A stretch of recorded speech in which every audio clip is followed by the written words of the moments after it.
तो आपका स्वागत है हमारे अपने यूट्यूब चैनल केमिकल टेक्निकल में। दोस्तों, हमने पिछले लेक्चर्स में आपको मॉस में आपको यूनिट ऑपरेशन और यूनिट प्रोसेस के बारे में आपको बताया था। आज के लेक्चर्स में आपका जो चैप्टर शुरू होने वाला है, इसमें हमने बता दिया था उस लेक्चर्स में कि आपका सेकंड चैप्टर शुरू होगा नेक्स्ट लेक्चर्स में।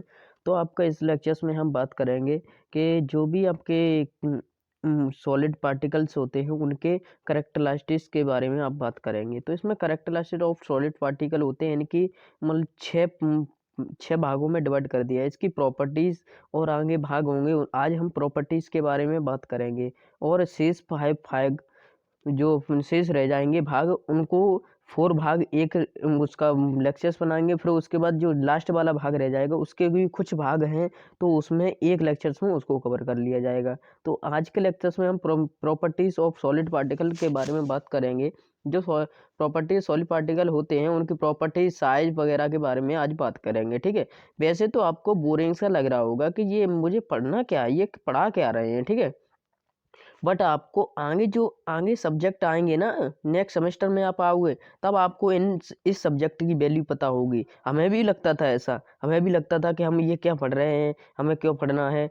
तो अब जो नेक्स्ट सेमेस्टर आएगा ना, नेक्स्ट सेमेस्टर में जब आओगे आप, तब देख लेना आपका इसका क्या रोल है। तो इसलिए आज मन लगा करके पढ़िए। मन नहीं लगता है, बोरिंग सा लगता है तो भी पढ़िए, पर पढ़िए, इसको नोट्स बनाइए तो अभी अच्छे से अच्छे समझ में आएगा। फिर आगे चलकर तुम्हें पता चलेगा कि हाँ, मैंने अच्छे से ये सब्जेक्ट पढ़ लिया था। तो चलो शुरू करते हैं अपना जो आज का टॉपिक है, जो general property of solid particle. इसमें क्या है, जनरली किसी भी सॉलिड पार्टिकल के गुणों को निम्न पॉइंट के आधार पर व्यवस्थित किया जाता है। ठीक है।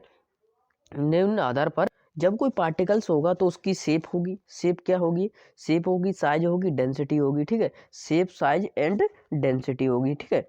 तो इस उसका जो भी पार्टिकल्स होगा उसकी डेंसिटी होगी, मास अपॉन वॉल्यूम, उसका कुछ ना कुछ वॉल्यूम होगा, कुछ ना कुछ मास होगा।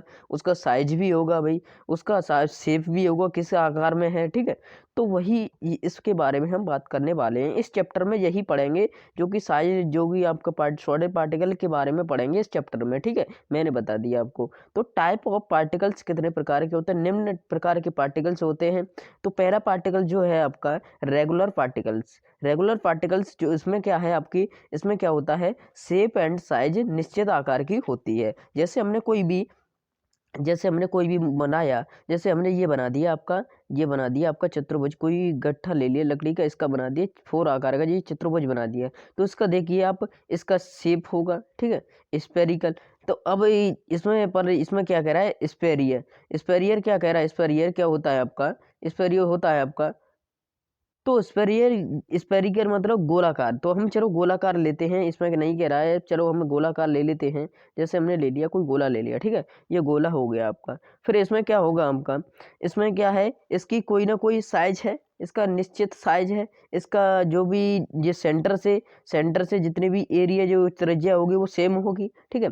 इसका एंगल भी सेम होगा। एक निश्चित आकार एंड शेप का बना हुआ ये गोला है। ठीक है। तो यही कह रहा है कि रेगुलर पार्टिकल इस प्रकार के होते हैं। अब इनरेगुलर पार्टिकल देखते हैं। इनरेगुलर पार्टिकल क्या होते हैं आपके, जो भी रेगुलर पार्टिकल्स की साइज और शेप को पूर्णतः परिभाषित नहीं किया जा सकता। सिंपल सा इस वाले में कह दीजिए आप कि जिसकी शेप एंड साइज निश्चित नहीं होती है उसे क्या कहते हैं, इनरेगुलर पार्टिकल्स कहते हैं। जैसे देखिए अब इसके थोड़ा सा खांसी हो रहा है ना, कि मौसम चेंज हो रहा है ना, इस वजह से।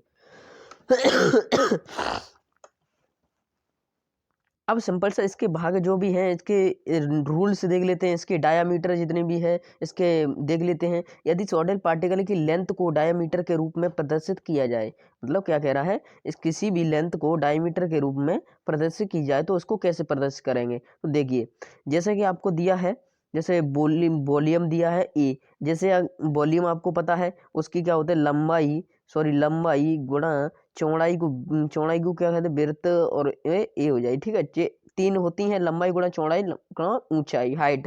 ठीक है। तो ये होती हैं, तो आपको पता है, तो उसके क्या होगा, क्यू होगा ना। तो क्यू की फिर आगे करोगे आप, आगे इस पर क्यूब निकालोगे। क्यूब निकालने के बाद जहां पर आपको दे रहा है DPE, क्या दे रहा है, डायामीटर ऑफ पार्टिकल्स। ये इसका मतलब DPE का मतलब क्या है, डायामीटर ऑफ पार्टिकल्स। ठीक है। ये अच्छे से समझ आया होगा। फिर उसके बाद स्पेरिकल का जो निकालेंगे, तो स्पेरिकल में आपको कुछ ना कुछ उसका, जब हम निकालेंगे स्पेरिकल गोलाकार का जो गोले की त्रिज्या निकालते हैं। गोले की त्रिज्या क्या होती है, किस प्रकार, 4/3 पाई आर क्यू होता है। ठीक है, तो वेयर आर क्या है, आपकी जो डायामीटर ऑफ पार्टिकल्स है उसकी आधी है, त्रिज्या को होती है व्यास की आधी त्रिज्या होती है। तो व्यास क्या है, डायमीटर व्यास है, डाया है वो क्या है, व्यास है आपकी। ठीक है, डाया को हिंदी में व्यास कहेंगे। फिर उसके बाद आगे सॉल्व करेंगे हमारे जो जो इर्रेगुलर पार्टिकल्स होते हैं उनका क्या निकल कर आया आपका फाइनली आंसर। तो आपको ये याद करना है कि इर्रेगुलर पार्टिकल्स जो होते हैं, इरेगुलर पार्टिकल का जो भी डायामीटर होता है उनका क्या होता है, 4/6